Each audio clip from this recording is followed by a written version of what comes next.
insecure. Why is that?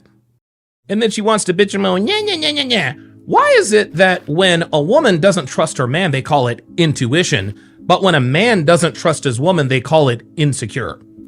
Why is that? Okay, you guys, let me get this kicked off because I ran across this video clip this morning and I have tried to limit it to 3 minutes and put it in a short form, and it's just not happening for me. Most of these subjects are way too complex and deep and absolutely nuanced, and they require more discussion than one can cram into a short. So I ran across this video clip this morning and he makes a valid point. And what I will do is I will put a clip of this into the shorts so that hopefully people will follow that back here to the longer form discussion. Because there's just no way. I tried 3 or 4 times to cram it all in and speak really fast, and I just can't do it. So the man makes a very valid point, okay? And I think he has every right. People should bring up these kinds of questions in order to examine them and spread awareness and gain knowledge.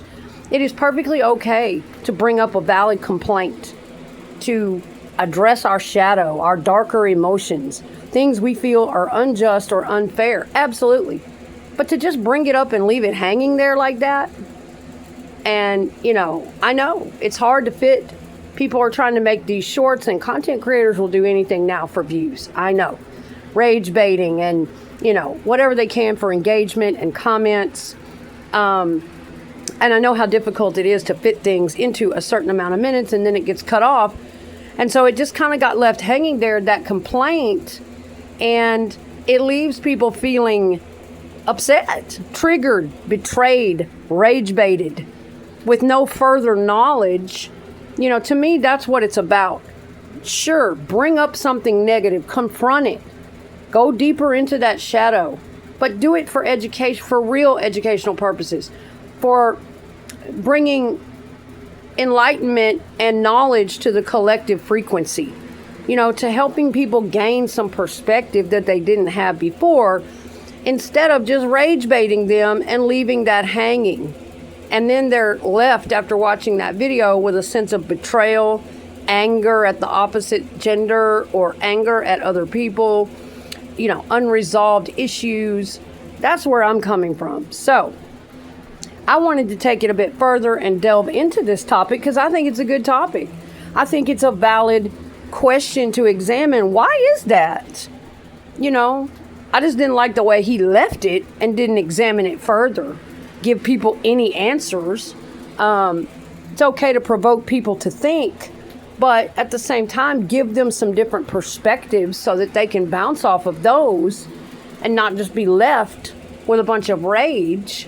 Because the tone he took, I felt like he was trying to, you got to watch out for stuff like that in the media, in videos, wherever. People don't have to say it with words. In fact, most everything in this world, most communication is non-verbal. It's not about what people say with their words. It's in their body language, it's in their tone, and it's in the energy behind the energy. Absolutely. And basically the tone he was taking, the overall connotation of that video, kind of just left people feeling like, oh, yeah, women did this on purpose. It's all their fault. They purposely created and planned this to make it to where they look deep and intuitive and emotionally intelligent for having trust issues, and we men look like weak, jealous garbage for having trust issues, and we're insecure. And he kind of just left it with that kind of tone, that kind of connotation, that we women did that to men on purpose, or we created that whole thing. And maybe some women do. There are a lot of men who grew up with very pathologically narcissistic mothers. Okay? So I'm not saying, this is not just about men are bad or men have issues. Women have them too. And a lot of times when there are wounded men or men with issues, it started with a woman somewhere. Very often started with their mother. a very narcissistic or abusive mother. So, this is not a man or a woman thing pointing the finger at either gender. This goes for both genders, okay? Absolutely, they're going to be exceptions to everything. There's always going to be someone that's different. This will not apply to everyone. But yes, there are some women out there who may treat men badly and point their finger and blame men for everything and, very toxic. Call them weak and insecure if they have emotions and if they try to be emotionally intelligent, if they try to be emotionally mature. There may be women who still act like that, and that is a very toxic, pathologically narcissistic thing. There are men and women who treat each other bad, yes, of each gender. So let's not get stuck in that loop that somebody's just pointing the finger at men or women. It's both. There's a lot of people in this world that need a lot of healing. You can see it all over the internet. So, but the question that came up is why? Why are we looked at that way? Okay, but he didn't elaborate. So what we would have to do is we would have to take this back into history. I just want to leave people with some sense of understanding so that men aren't sitting there all pissed off at women and women aren't sitting there all pissed off at men and not having any context or perspective on this. This goes a lot deeper. It's nuanced, okay? It's not just something you could point your finger and generalize and say, well, why do all women do that? That's just not the case. It's not that generalized. Some people look at it that way. I do not. Emotional intelligence has always been something that's very important to me. I raised 2 sons, and I wanted them to have every opportunity to have a well-rounded personality, and to know that even though they are going to grow up to be men, masculine, whatever, that they can also have feelings. They can also feel safe and confident to feel those feelings at any time, to share them with me, to cry if they need to question things in the world, and nobody is going to call them weak or weird or insecure or any of those things.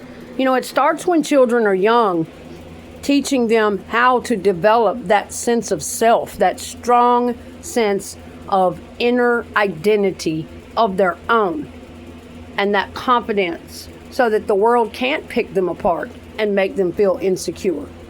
But it is true, if we go back historically, well, men and women had very different stigmas placed all over them. And, both genders had issues. You could look at women's rights, and you could look at all of that historically, back when women could not vote, they could not work, they could not wear pants, they couldn't do a lot of things. The world was basically run by men, okay? So women could do a lot of complaining too. But historically, yes, men had stigmas put on them where they were supposed to be the strong, stoic, provider type. They took care of the family. They did not have time for emotion. And it just really wasn't accepted. It came down through the family bloodlines. And back in the day, a lot of abuse was taking place of children. Physical abuse, emotional abuse, mental and psychological cruelty, using them as laborers from the time they were very, very young. All kinds of abuse and crossing other lines of abuse, okay? That kind of thing was going on a lot historically, and nobody talked about it. Nobody, there wasn't, therapy wasn't around then. It just, society kind of swept things like that under the rug, looked over it. And so, and yes, looking back from 2025, all of that seems kind of backwards and shocking, because although we still have a lot of issues in our society, collective consciousness has really, really evolved in the last 50 or 60 years. Hell, even in the last 25 or 30 years, it's evolved tremendously. The consciousness level of most people, their awareness, their self-awareness, their awareness of others, their awareness of, just with internet blowing up like it did in the last 15, 20 years, social media, we have so much more knowledge, so much more information. And yes, It has taken our consciousness up times 1,000. Okay? But even with that being said, there are still some stigmas placed on people. There are still people in a lower level of consciousness who still think a certain way, and they still look upon others the way they did way back when, historically. Okay? And so basically that kind of thing got started, though, back in a time where men were the sole provider and society expected them to just suck it up. And as far as them having trust issues with their woman and feeling insecure, being, looked upon as though they're weak and insecure, yes, historically, if a man uttered anything emotionally, it just wasn't done. The public, society, the women, whatever, they would look at the man like, oh my gosh, our provider is feeling things. He's crumbling. We feel unsafe. He must be weak. Yes. And that was handed down through the bloodlines too. Their fathers taught them things like that you don't show emotion. You don't show that you're feeling vulnerable. And to a man, okay, let's get into this, man, because I've got 4 brothers. I've raised 2 sons. I've been married twice, divorced twice. I've had a host of male best friends over the years. I love men. I've been a confidant for many of them, counseled with many of them, and I care about them, their feelings, their emotional intelligence, because, of my 2 sons. Of course I care about men's feelings. And yes, this was often handed down through the bloodlines, the fathers. It started with their fathers teaching them this, and society expected this of them. And oftentimes, I know a lot of people that still today were raised like that. And they grew up over the years, and it gave them a lot of emotional problems. It stunted their emotional growth. They didn't have a lot of emotional maturity or intelligence because of the fact that they grew up with abusive fathers who were backwards in their thinking, and sometimes narcissistic mothers. And they handed this type of thinking down, that you don't show emotion. You don't show vulnerability. That's weak. A lot of us grew up under abusive, alcoholic, narcissistic fathers. Both of my parents had personality disorders and very high pathological narcissism. And so that's kind of how it was handed down to a lot of these men. You don't show emotion. You don't, and if you do, that's weak. And so that just carried down through the bloodlines, and those men grew up and taught their sons the same thing. And oftentimes it goes on. That's the social circle they hang out in. As they grow up, they're afraid all of their best male friends, the homies, the boys, will laugh at them and scoff at them if they show any type of jealousy, vulnerability, sensitivity, emotion, and that stuff still goes on today, and I can't stand it. I've had several close male friends that I loved very dearly, and I wanted to try to help break them out of that cycle where they were so afraid of what their toxic narcissistic fathers were going to say. They were so afraid of what their brothers were going to say or their homeboys were going to say that they couldn't even get in touch with their emotions, their own vulnerability, deeper connection with their women. And they wanted to. They really wanted to, but they were so afraid that they were going to be scoffed at, laughed at, called weak. So let's not just blame this on women. Let's get some perspective here. If you really want to blame somebody, it's men too. It's these toxic fathers handing this stuff down to their sons, and it's their homeboys that they hang out with because it's been handed down to them from their fathers. So listen, when people mention generational trauma and programming, it is not a cliche. It is not bullshit. It is real. Okay? Young men especially can be very fragile in their egos. I mean, I know, I've raised 2 sons, and all young people are fragile in their egos, and it's a delicate thing when raising them. Things can go drastically wrong, in order to raise a child with a really well-developed sense of ego and sense of self. And don't get that confused. People are always talking about, oh, ego is bad. kill your ego. Ego is narcissistic. Okay, well, that's a whole other conversation for a whole other day. We need some ego. Don't get rid of all of it. That's what gives us our confidence, our motivation, the enough confidence in ourselves to even get up and face the day, to even go to work, to even have any belief in ourselves. We need some positive ego. What they're talking about is kill the parts of your ego that hold you back. Kill the toxic parts of your ego that are old, outdated, archaic programs still running from back in the day, from people growing up in trauma or bad programming. Kill that part of your ego and rewire it, okay? But some of it you need. And so, yes, especially male ego, though. Growing up, they can be very, very fragile. And if something goes wrong in that childhood where they're being raised by an overbearing, narcissistic mother, or they're being raised by an alcoholic or addicted, abusive, violent father who is not even mindful of their emotions, he's cruel, says horrible things to them, then the fragile developing ego, especially of a young man, it starts to feel inferior, low self-esteem. All of these issues begin to develop, and the same with women. And they go on into adulthood. They carry this stuff into their marriages. It impacts their entire life, how they operate in the world, how they think. And so keep that in mind, though, when thinking about this subject. Well, why are men viewed as insecure if they have trust issues and they want to question their woman or they want to question something, but women are looked at as intuitive? Okay, back to the point. Historically, this stuff was handed down generation after generation from their fathers, their families, on down through the bloodlines. It was taught again and again to the males.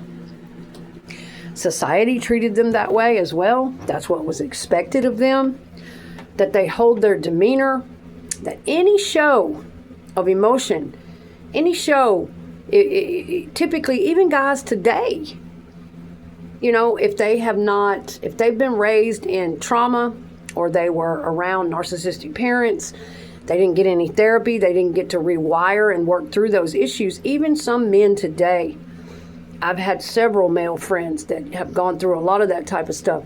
They still have that fear of being mocked, of being vulnerable, not realizing that vulnerability is a superpower. Being able to be vulnerable at certain times. Now, you're not going to want to be vulnerable at the wrong time. People take this stuff to the wrong context and the wrong extremes. When we say vulnerability is a superpower and you want to be able to be vulnerable, we don't mean being idiots. There's certain people living certain lifestyles in the streets and street life and stuff, and they'll be like, oh, hell no. Vulnerability is not a superpower. You do not want to be vulnerable out here. That's not what we're talking about. Duh. Put this into context. Hell no, you're not going to want to walk out in the street and be vulnerable to every stranger you meet. You're going to want to be on your toes, aware, and have some kind of sense about yourself when you walk out into the streets and into the public. Of course. But we're talking about emotional vulnerability at certain times. When you want to be able to be vulnerable and you can't, that's a problem. That comes from damage. And it needs help. It needs to be rewired. There are many people that would love to be vulnerable with their partner, because if you cannot be vulnerable in an intimate relationship with someone you may really love and you're too scared to be vulnerable, then it will wreck that relationship. You will never be as deeply connected to them as you'd like to be, because fear holds you back. And where does that stem from? It goes way back in the bloodlines. Somebody made that human being as a child afraid to be vulnerable, told them, you're weak. You don't show emotion. You don't question me. A lot of children were raised with parents who showed absolute authority, just like some dictator. I was one of them. I was raised under a father like that. You do not question me. It is absolute loyalty without question. Those toxic programs of being loyal to the abuser, the addict. And many people are still running in those programs today. They never got any therapy. They never got to talk to anybody about it. Half of them don't even know there is anything different. They don't know any other mentality. their friendship group, their social circle, everybody they know acts that way. But yes, if you really want to look deeply into this, men were often taught that way. And they are scared to, I've dated a couple guys that never questioned me, even though I would find out later that they were concerned or jealous, thinking that I might have been doing something, or that they would have some jealousy inside, but they would never show it. They would never come to me directly and say, hey, can I put this concern on the table and let's just go ahead and put this to rest? Didn't have enough emotional maturity to do that. Very damaged. Of course, they were too scared to show too much vulnerability. And these men had been raised by very, very abusive, alcoholic, toxic fathers who taught them this kind of thing. And very likely every time as a child they tried to have emotions or talk, they were treated badly. They were told to shut up. They were told they were weak and stupid, and they are not to show emotion like that. You have to be tough. You have to be hard. You have to be strong. And that is damaging as fuck. Okay? It's okay to teach your kid to be those things. Strong, confident, head up. Pack those emotions away for a minute. Keep going. But at the same time, you need to teach them balance. That it's also okay to cry. It's okay to feel. It's okay to take time out to process your emotions, what you're feeling, what you're thinking. And I'm going to give you a safe space to do that. Okay? They need that balance. And if they don't get it, it creates one extremely damaged adult. And there's a lot of them walking around this earth, I'm here to tell you. So, absolutely. I know a lot of guys that might feel jealous. They might be questioning something in their relationship, but they will die before they show it. They will not speak intelligently and put it on the table and say, listen, can I talk to you about this? This is a fear I'm having and I want to put it to rest. I want to know whether I'm having an irrational fear and it's just my own trauma from the past that I need to face and I'm just being triggered.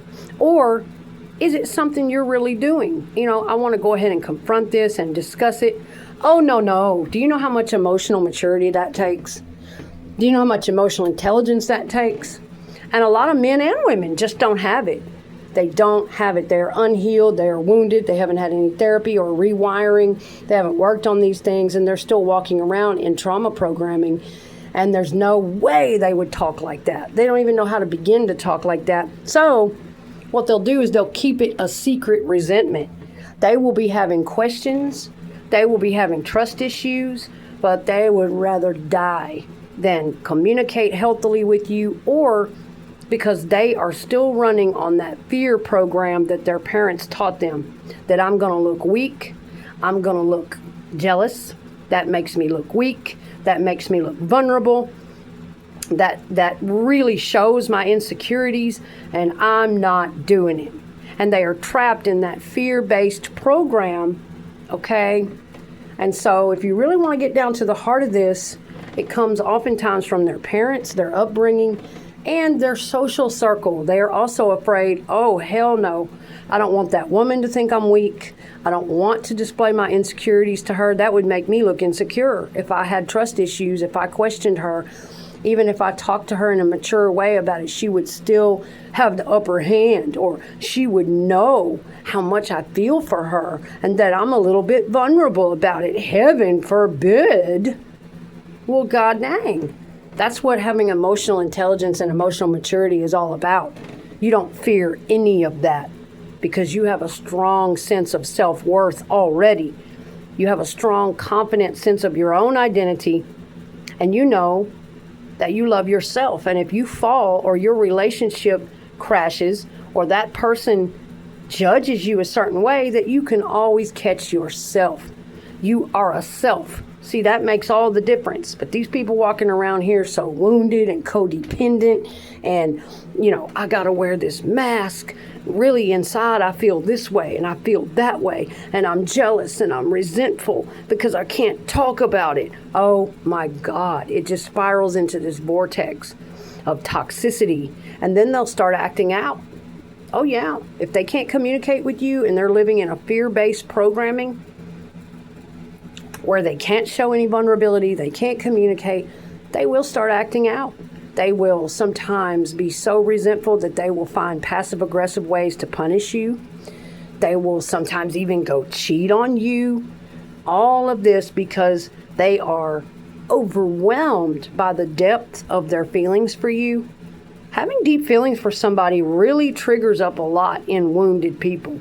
And if they haven't done their trauma work, it can become a mess. Having deep feelings triggers up a lot within us all. Fear, insecurities, all of that comes to the surface. And some people do not have the emotional maturity or the emotional intelligence to handle deeper feelings like that. And they will immediately go cheat. That's right. I've got videos on my page talking about this. The minute they start having deeper feelings for you, they will go cheat. It's not about you. You are wonderful. You're the full package. You hit all the marks, but they can't handle that because something back in their bloodline, in their family, their father, their homeboys, whoever it was, made them feel so small and so inferior and so weak that they are absolutely terrified. They have no confidence in themselves. And when they get with someone who is high value, who has confidence in themselves, who is a good person, the fear just about takes them out. The fear and anxiety, they are so afraid, they aren't worthy. They're going to see my insecurities. They're going to see how vulnerable I am. Somebody could steal them from me. They're going to see who I am one day and that I'm just nothing. And, and they will go out and cheat. And you might really see them as wonderful human beings, a man that you really love, that you want to lift up. But I'm telling you, if they are broken like that and they're not willing to do the work, they will hurt you. All because of their own insecurities, inferiority complexes, and it's been instilled in them, handed down from their father, from his father, on back, family bloodlines, social circles, all of that shit. And to alleviate that anxiety within, they will go out and cheat. They will go ahead and put their mind on other people because they like you so much, because you are provoking these really deep feelings in them that no other girl has or that no other guy has. Men and women both do this. And they'll go out and find somebody that they don't really feel anything for, or that doesn't make them feel quite as nervous as you do, quite as threatened as you do. She doesn't have as much going for her life as you do. She's not as inspiring and confident as you are, or he. Yeah. And so this is very deep. And when we see little clips on the internet that bring this kind of thing up and then they just kind of leave it half hanging there, it is thought-provoking and it does deserve to be delved more deeply into and give out more awareness on these topics. This is not to say that there are not women out there who are not abusing, mistreating, ridiculing, shaming, picking on men. There are plenty of abusive women. But I'm just saying this deserves more perspective. It's deep, it's nuanced, it's complex, it's more than that. And it doesn't just stop there. A lot of this shit is already in men. It's coming from the men. I'll put it this way, man or woman, if you feel insecure, that's on you. Nobody else in this world can make you feel insecure unless you give them permission, unless you feel insecure about yourself. So that's the way it was historically. If a man showed the least little bit of emotion or questioning, then that would be a dead giveaway. Oh, he's got deeper emotions. I think it's sad how men were treated historically. Just expected to be old rock, stone, cold, emotionless providers. That's ridiculous. And I'm really glad the collective consciousness is evolving. And people look at it, oh man, it just depends on how toxic they are. Whether, they're carrying around a lot of old wounding and trauma, or whether they have faced their shadow and worked through those things or not and evolved into a higher consciousness or not. But I know women that still look at it like, and they are under a deep trauma bond programming. They are under bondage of their past and that programming where they look at it like, yeah, if a man is sensitive, compassionate, he listens, all of those things that, they prefer him to be. They really think that a man walking around acting narcissistic, stone cold, he doesn't listen, treats me badly, all of these things. He doesn't feel, emotional. He doesn't cry during movies. He doesn't fuss over animals. He doesn't show those deeper vulnerabilities. There are a lot of women who think that is unattractive. It's not manly. They really, I think it's a shame. I think it's psychologically abusive for them to treat men who are sensitive that way. Because man or woman, we need a balance of both. We need a balance of both the masculine and feminine energies, being able to be decisive and assertive when we need to be, setting boundaries down, and we also need to be able to be open, vulnerable, loving in order to deeply connect to people and experience deeper levels of love, empathy, compassion. We need a balance of all of those things, and a lot of people just aren't getting those balances. I really love the saying, demon hand, Buddha heart. And what that means in short is balance. It's from Buddhist teachings. Look it up, research it. I love it. It means demon hand, Buddha heart. It means overall you're going to handle every situation in life with wisdom, compassion, empathy. You're going to pause. You're going to consider the situation with a higher order of thinking before you react. You're not going to go about the world just reacting. I'm so reactive. I'm so triggered. I'm just one big raw nerve. Trust me, I've been there. I know what it feels like to be one big raw, triggered nerve. I was that way for years. I had a lot of work to do. Demon hand, Buddha heart. I'm going to have wisdom and compassion and insight, and I'm going to really think on things before I react or respond. I'm going to try to treat each and every situation, even the bad situations, with my wisdom and compassion and empathy. However, demon hand, Buddha heart.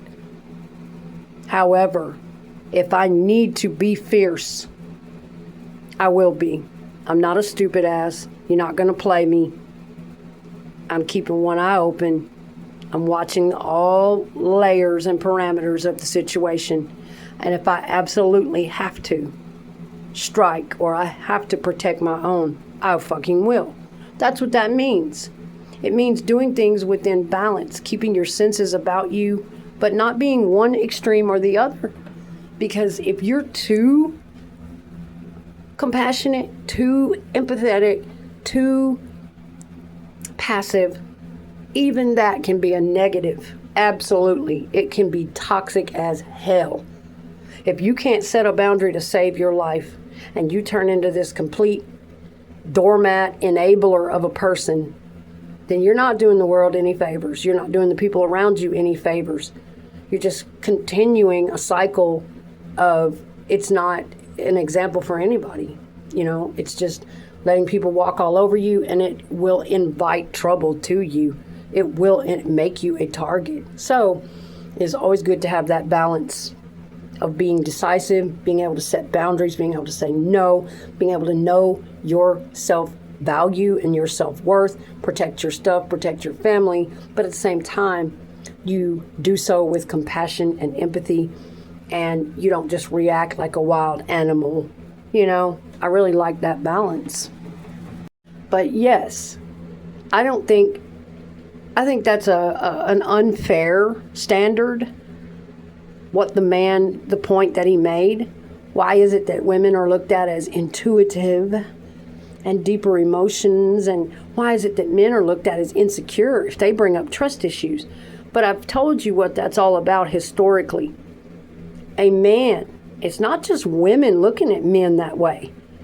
A lot of men look at men that way. They look at themselves that way. Like, oh, hell no. I'm not going to ask her any questions. I don't want to be perceived as jealous. That'll show my weakness. That'll show my vulnerability. It'll show I have some heart. It'll show her that I actually have some deeper feelings for her. Don't want that. Okay, that's where you're getting into your emotionally immature men and women. Anyone who acts that way is wounded. They're carrying some kind of old trauma. They are emotionally immature. They're lacking in their emotional intelligence, and they're on a lower level of consciousness, and they need to do some work. I'm not pointing fingers. I've been there. We've all been there. I'm just saying that's the level they're on, and they may want to really love you. They may want to really be vulnerable with you, but can't. Can't because they still live in a fear-based trauma program that someone is going to laugh at them. Someone is going to take advantage of their vulnerability.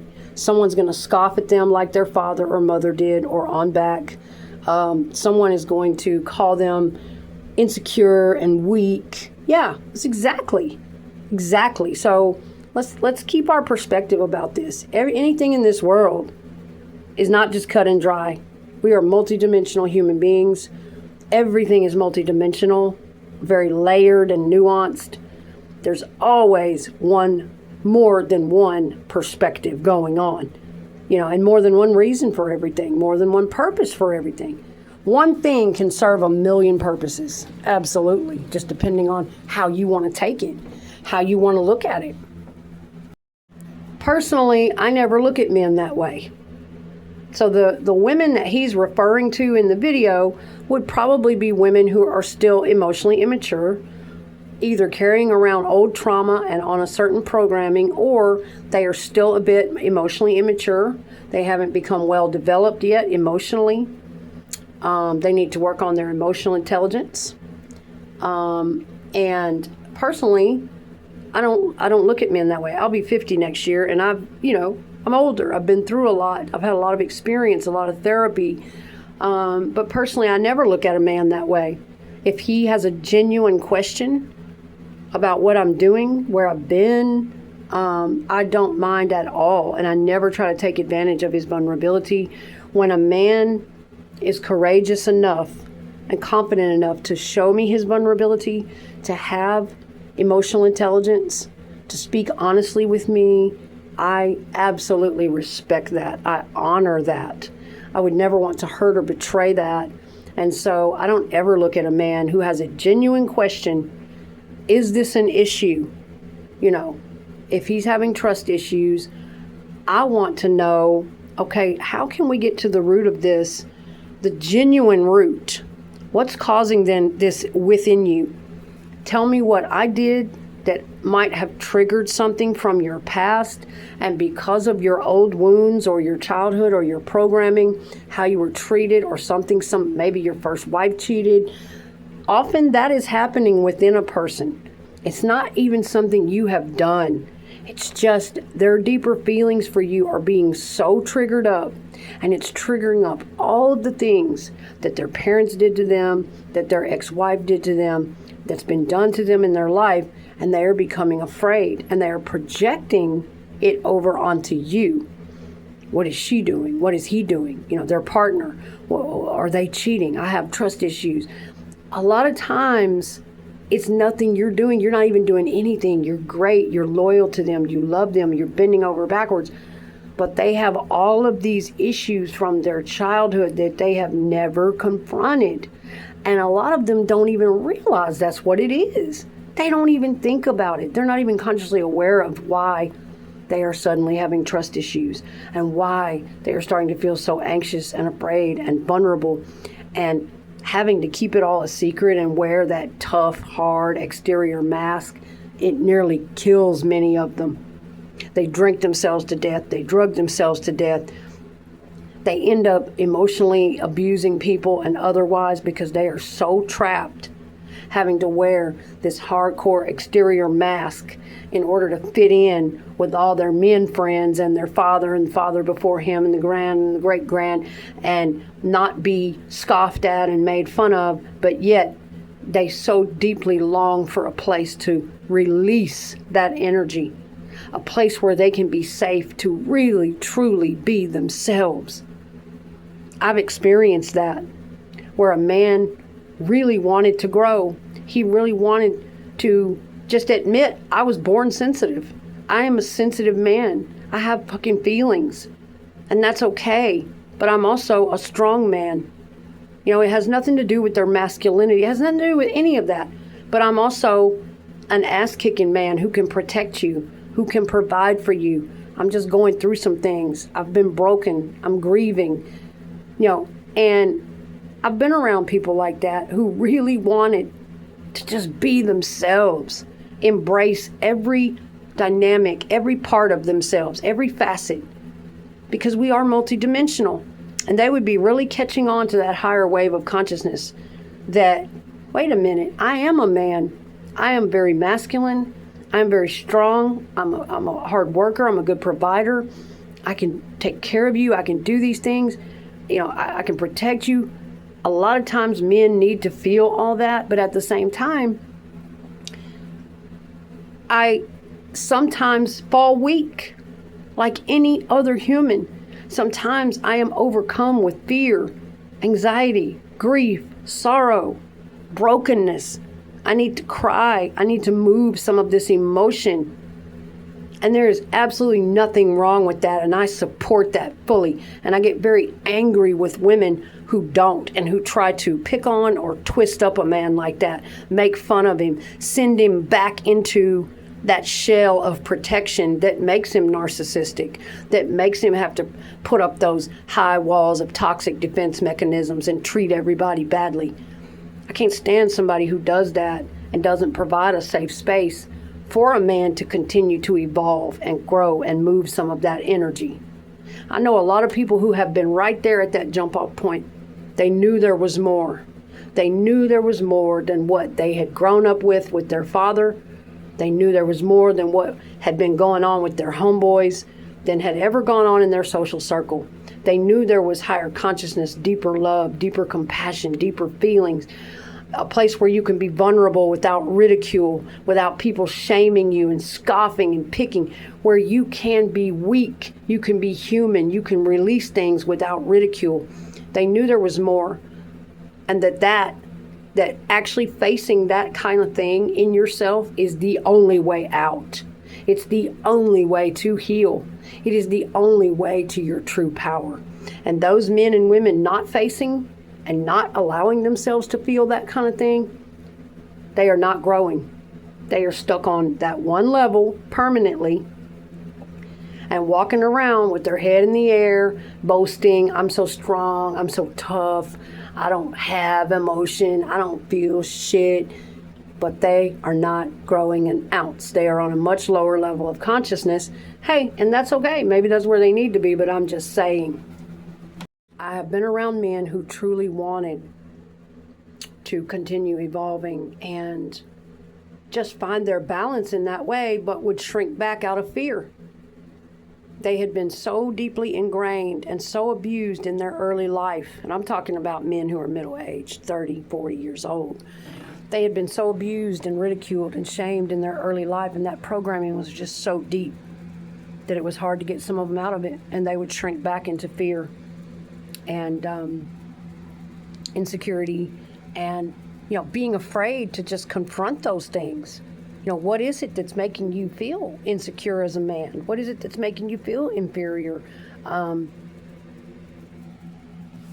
Yeah, that's some perspective, and I might do a part 2 to this because, you know, it's a deep topic. But that's where a lot of that stuff originates from. That's where a lot of it starts. And most people posting on the internet don't ever go this deep. They just give you a little bite and throw it out there to rage bait everybody and get everybody all stirred up and get that engagement going. But, you know, it doesn't give people any insight. And so, yeah, I mean, historically, this stuff goes back a long way to men being thought of as insecure if they dare show any sign of weakness. And that's just not the case anymore. Hopefully, we are evolving beyond that. I did not teach my sons that way. They grew up with a balance. I think it's abusive. It's wrong for people to treat men that way or treat anyone that way. But it does go back historically. And so that's why some people still act that way. Oh, you're just insecure. You're just insecure. You know, a lot of women do talk that way because it will be the truth, but it's in the way. If you truly love a man, then you're not going to talk to him in that tone. You're going to honor his insecurity, and you're going to try to get to the root of why it's there. Hold that insecurity as sacred, that he's allowing you to see it, and help him walk through it and find out really what the real root of it is. You're triggering it, but you might not be doing nothing wrong to that man, but somehow you're triggering it because he has deeper feelings for you. So hold it sacred and help him find out what the real root of his insecurity is. And I don't get into all that game playing, provoking each other and all that crap. But yeah, you know, he might be showing you some insecurity. But for a woman or anyone to pop off at the other person and say, you're just weak, you're just insecure, even if they are weak and insecure, well, there's a deeper reason for that. Hold it sacred. Honor and respect them. You know, I think, honestly, it is a much more honorable, courageous, confident thing to do when a man can show you his vulnerability, when he can show you his insecurities, when he can show all of those sides of himself and confront those things, because that is hard to do. That takes courage and confidence, and it should be respected and treated with dignity and encouragement. And I'm not saying the guys that can't do that are bad guys and they aren't strong. You know, there's a time for everything, but a lot of men can't show those things and they can't confront those things because it's the truth. They are insecure. They're eaten up with inferiority complexes and insecurities and shame and all these things they're carrying from their father or their mother or their past. And they'll want to project that shit all over their partner, and it has nothing to do with their partner. You might not be doing a damn thing wrong. Now, I don't agree with people who do, you know, treat the other partner badly, and then you're triggering up even worse. You're just making it a self-fulfilling prophecy, which a lot of times partners who are traumatized and riddled with all those insecurities will go out and choose somebody that's just like the parents who abused them, and they'll just keep repeating, becoming a self-fulfilling prophecy until they work all that stuff out of their brain wiring one day and really heal it. But, you know, a lot of times it is because they are insecure. But it just depends. And, you know, I don't agree with talking to someone in that sarcastic, abusive tone, but I would definitely want to address that insecurity and just say, hey, you know, I understand you're feeling some type of way, but I'm not doing anything to you. But I respect the fact that, you know, you're opening up and letting me know this, and let's handle this. Let's talk. You know, let's find out where this deeper insecurity is coming from. Is it something that I'm really doing? Let's find out, you know, let's pinpoint what thing I'm actually doing that is making you feel triggered, that's making you feel insecure, and make sure, is there anything in your past that is amplifying this insecurity? Is it something that you're just kind of, you have to always determine, is it irrational fear inside that person? Is it an irrational thought, or is it real, rational, and practical? It is something either you're doing, you're really cheating on them, or you're really giving them a reason to have trust issues, or you're not doing anything wrong that you're aware of, but you are doing something and not aware of it that is actually triggering them, and they're just not telling you. I've been in that situation many times where a man would just start being passive aggressive and acting out and trying to punish me and getting distant and all these things, and I would beg, please tell me what I'm doing so that I can change it. At least give me that honor, give me that chance. But some men are so insecure, they've been so abused by their fathers, so ridiculed and picked on and shamed and so abused by their mothers and in their past, that they won't give an ounce. They will not let you know anything. They will not say, hey, I got confused the other day when you were talking to so-and-so, and it triggered me a little bit, and it kind of spiraled out in my brain and kind of reminded me of some of the trauma in my past, and it made me feel a little insecure, a little off. I know that's human, but, you know, everything's good with us, right? They will not say, I realize you're not cheating. I realize I really do trust you fully. You're a good girl. You're a good guy. I can see that. You bend over backwards for me. You're loyal to me. But sometimes I have these irrational fears.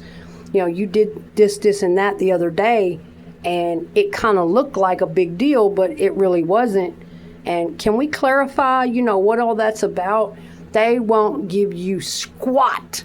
They will literally keep it all to themselves, and you'll be begging. Covert narcissists are big about this. You will literally be asking them, please tell me what I can do. What can I do to take a look at myself? I'm not necessarily going to change my entire personality for you. That's not healthy, but I am definitely willing to listen, and I'm not going to walk on eggshells. Narcissists want you to do that. It's a whole other ballgame, but I'm not going to walk on eggshells. But what I will do is I will consider your feelings. Please tell me what they are so I'll even know what to step around, what to work around, what to respect. If I don't know, I can't. But that's how covert narcissists and different types of narcissists are, who have been abused in the past. They're carrying a lot of trauma, and they repeat all these cycles. They'll be so damn insecure they won't tell you nothing. And so you can't possibly respect their feelings if you don't know what's going on. That's what's so effed up in a lot of relationships, man. Talk to your partner. I'm begging you. My partner passed away 2 years ago from cancer. We were together 7 years, and I loved him dearly. But he had a lot of these kind of issues, and we went through a lot of this kind of stuff. I loved him so dearly and deeply. But a lot of times I wouldn't even know what I had done wrong because of his past. And sometimes he would be willing to talk and be vulnerable. Sometimes he wouldn't. And he would just walk around for months and weeks and months, seething and resentful and paranoid and drinking it away and thinking all these thoughts in his head and not communicating it with me. And I would be so unaware of anything. Like, what have I done? Don't do that, men, women. Don't do that shit. Learn to talk.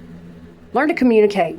Stop letting the men of your past, these toxic narcissistic fathers and parents, the bloodlines before us, the old layers of consciousness and the old programs, stop letting that dominate your manhood today. And stop letting that dominate and fuck up your relationships today, because that's exactly what it's doing. Stop letting your homeboys and what's your social circle, fuck them. If you really love a woman or you really love a man, I'm not saying you can't have your friends and respect them too, but if you know you belong to a toxic, emotionally underdeveloped social circle, get rid of that shit. You don't need all those people hanging all over you all the time to boost your ego. Boost your own ego. Do your work. Go to therapy. Read. Study. Grow. And, it's okay to be single. It's okay to be a sovereign being. There's nothing wrong with that. But if you do want to be in a relationship, then be straight up about it. Do your work. Don't project all that shit onto your partner that you know belongs to you. And if you don't know, then get a clue. Look back at your past. Start thinking about these things and how they tie in to your behavior today. Because they do. They absolutely do. And guys, I'm going to clip this one. I might come back in a part 2 and we'll talk more about this stuff. But what the guy brought up in the video. Why is it that men are called insecure if they have relationship and trust issues, but women are called intuitive? Okay, well, like I said, historically, that's kind of the way things were looked upon, and I don't think it's right at all. I don't think a man should have the stigma of being insecure, but at the same time, he needs to deal with his insecurities, okay? Men and women. It's not right for us to call them those things just because they have some questions or whatever, but it's also not right for people to be walking around this earth carrying all kinds of wounds and trauma and garbage from their past and all this backwards toxic thinking and just projecting it all over their partners and all over everybody else and balling up in a triggered ball anytime anyone wants to address these things. But yeah, it's always, that saying, hence women's intuition. But that's another thing. We can get into that in an entirely different video. Men and women are truly wired differently, okay? even if we're going to set all this other toxic psychological programming aside, men and women are truly wired differently. And women do tend to be more emotional. They do tend to delve a bit more deeply into their emotions and pay attention to their feelings, hence women's intuition, quote, quote. And men do tend to be a bit more decisive, assertive, going about their business, the provider, having to, not generally delving into their emotions as much, paying attention to their feelings as much, how they feel about something. And like I say, all of this stuff has roots in our past, going back generations into the wiring and whatever. Historically, our ancestors needed certain evolutionary adaptations for certain things for survival, on and on and on. Some of this stuff is just in our DNA, yada, yada, yada. But as human beings on this earth, we are expanding in our consciousness. We are continuing to increase our frequency on the planet and expand our consciousness and grow. And I think a lot of these stigmas are going to drop off. But, we can get into that whole scientific bit in another video. Men are kind of, if you really want to look at it, most men aren't really wired to delve as deeply into their emotional side and really feel everything that's going on an intuitive level. Women are. Now, I will say this, hell no, not all women are, and not all men. See, there's always exceptions. But yeah, that saying, women's intuition, I've always had that. Growing up in trauma, growing up in the streets, running away, I had to develop a deep psychic sense of ESP and intuition in order to stay alive. I had to read energy. I had to be able to do that. And I have a very deep spiritual side, a very deep intuitive side. I don't navigate this world listening to people's words most of the time. I listen to their energy. I feel everything. I feel my way through this life. So, that is a big thing as far as me as a woman, but I think that it's getting to the point where it's okay for men. It's becoming more and more okay, and it should be, for men to feel things very deeply too. And, along those lines, both men and women have masculine energy and feminine energy, and there has to be a balance of the two. But a man will have predominantly a bit more masculine energy, and a woman will have predominantly more feminine energy if they have healed the traumas of their past. Now, if they are carrying around a lot of trauma and wounds from their childhood, a woman will tend to be more in her masculine energy, more protective, more fierce, less into her emotions, and a man will tend to be more into his feminine. He will be way more vulnerable to a toxic degree. There is such a thing as toxic vulnerability just as much as there is healthy vulnerability. People going around so vulnerable that you can't even look at them, and they're judging, and they're secretly resentful of everybody, and they're using that vulnerability as a weapon. They're weaponizing it and gaining pity from people and manipulating and coercive controlling everybody. Oh yeah. So, but yes, we human beings should be able to balance out, even though a man has predominantly that and a woman has predominantly this, if they're healed. If they're healed, and this is not, oh my God, it's so complicated too. This is not talking about sexual identity or any of that, okay? This is just talking about regular heterosexual man, regular heterosexual woman. If he is healed in his identity, childhood wounds, sexual abuse, mental abuse, physical abuse, any of that stuff, then he will feel confident in his masculinity, and he will have a balance of his feminine energy, his vulnerability, emotional side, and all of that. Absolutely. But if he is unhealed, he will be far more into his feminine side. Not feeling good in his manhood, not feeling good in his masculinity, needing to depend on women a little bit more for his self-esteem, all of those things.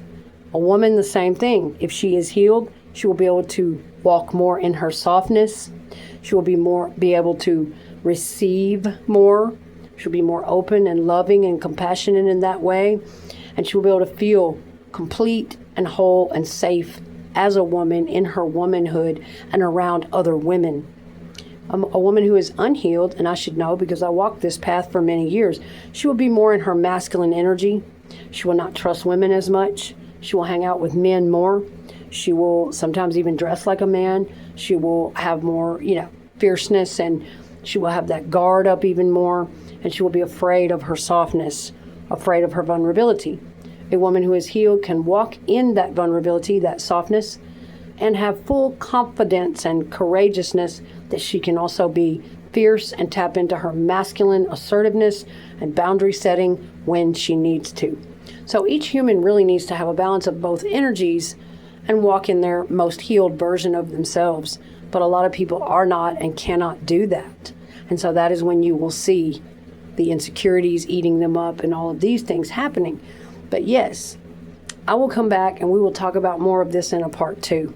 But this stuff is a lot deeper, than people just kind of sling it out there. Well, why is it like this? Why is that? Well, I'll tell you why. It's something to delve into. All right, guys, I will see you again in part 2. Thanks for listening and watching.